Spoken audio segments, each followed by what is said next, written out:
Let's derive a production possibility frontier for a simple economy. Our economy has 3 acres of land, A, B, and C. If A spends 100% of its time growing corn, we can grow 120 bushels of corn, no wheat. B at 100% for corn grows 100 bushels of corn, no wheat. And C would grow 40 bushels of corn and no wheat. If we use all of A to grow wheat, we'll grow 120 wheat, but 0 corn. We get 50 wheat, 0 corn for B, and 80 wheat, 0 corn for C. Now we allocate a proportion of the acre to corn and the other portion to wheat. We simply get a percentage of 120 and 120, or 150, 40, and 80. For example, 50-50. If we use half the acre to grow corn, we'll get half of 120, which is 60. If we use half to grow wheat, we'll get half of 120, which is also 60.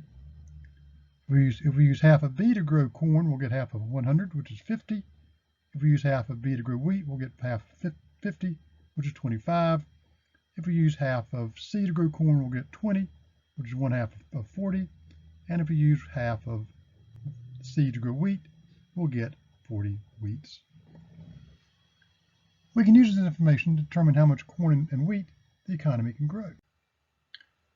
So my table here at the top of the chart summarizes what happens when we use A, B, and C, when we allocate A, B, and C strictly to either corn or to wheat. If we use all of A to grow corn, we'll grow 120. All of B to grow corn will grow 100. All of C to grow corn will get 40. If we use none of A to grow corn, which means all of A is going to wheat, we'll get 120. We'll get 0. We'll get 80 from A, B, and C. Now let's look at what happens if we use A, B, and C to grow wheat. We'll get 120 from A, we'll get 50 from B, and we'll get 80 from C. Gives us a total of 250 wheats. But if we use all our resources to grow wheat, we get no corn. Now what happens if we use B to grow corn? Well, in that case, we're going to get the 100 acres of corn from B, and we'll get the acres of wheat, 120 and 80. We'll get a total of 200 bushels of wheat. If C grows wheat, we'll pick up, we got the 80,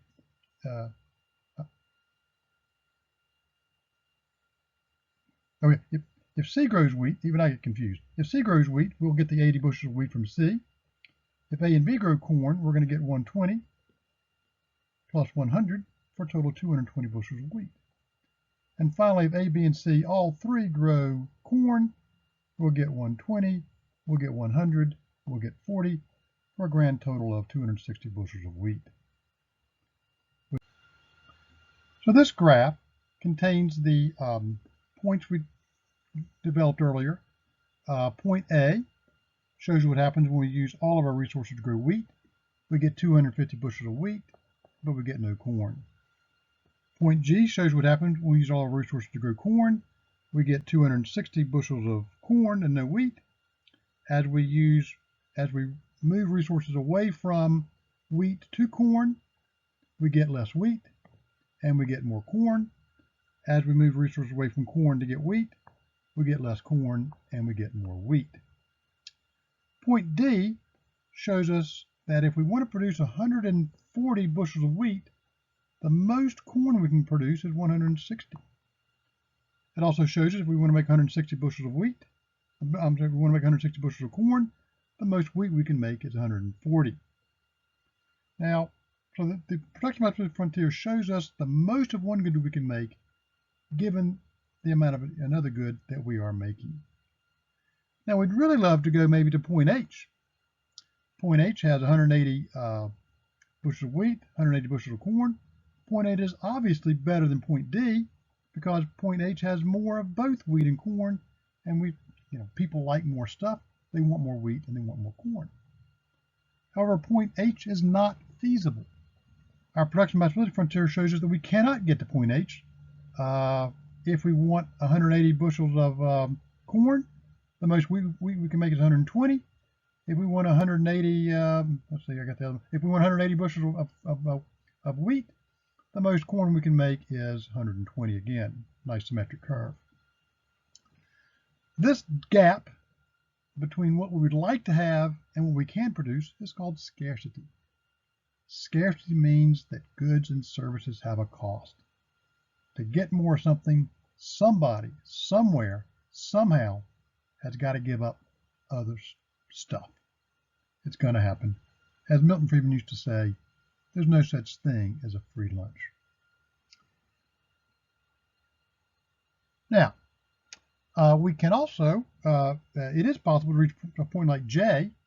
J has 110 wheat and 100 corn. A couple ways to get to J. Instead of using, let's see here, if the economy uses acre A and 1/2 of B to grow wheat, A and 1/2 of B to grow wheat, and it uses C and 1/2 of B to grow corn, it'll wind up at point J. Well, point J is obviously inferior to point D because it has less wheat and less corn.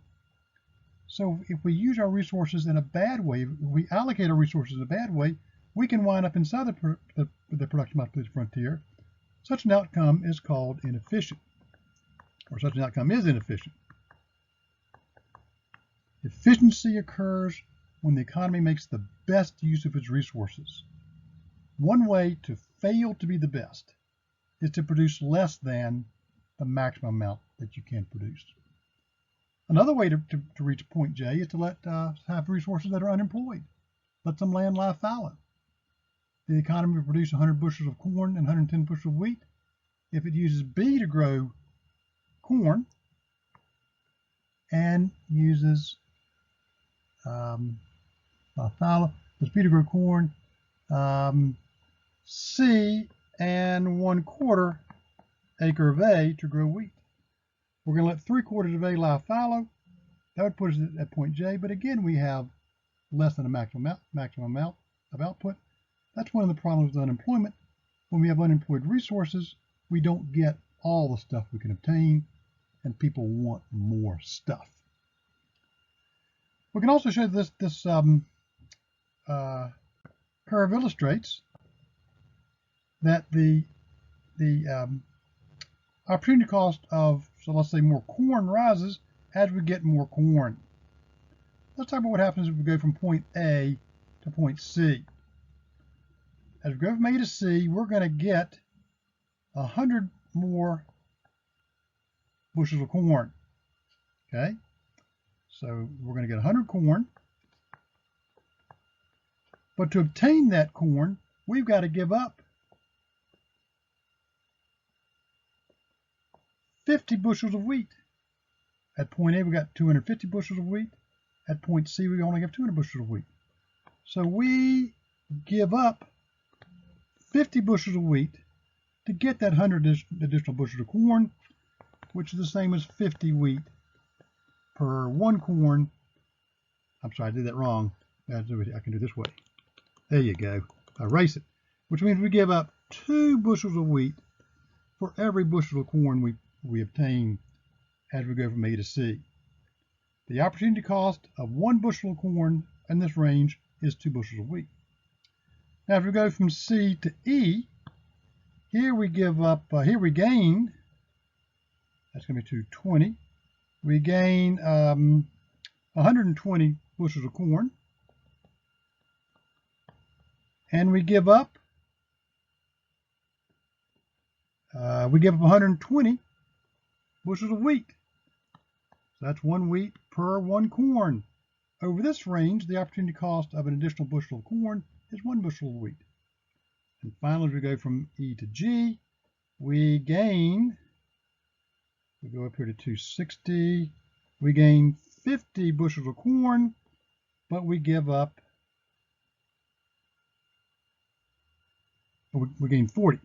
We gain 40 bushels of corn, and we give up 80 bushels of wheat. So the opportunity cost is 2 wheat per corn. The opportunity cost of another bushel of corn here is 2 bushels of wheat. Notice, as we use more resources to grow corn, the opportunity cost of another bushel of corn goes from 2 bushels of wheat to 1 bushel of wheat to 2 bushels of wheat. This occurs because the production responsibility frontier has this sort of concave shape. It becomes more steeply sloped as we move to the right. A final point.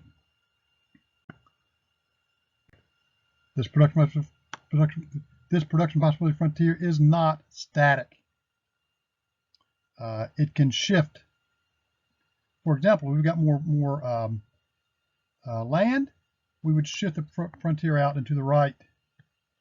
It could also shift out and to the right if we develop new technology that lets us grow more crops per acre of land or develop better fertilizer.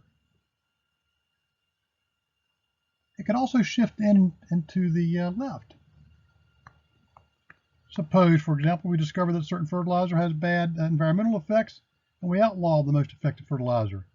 If we do that, then our frontier would shift into the left because farmers could not use their land as productively.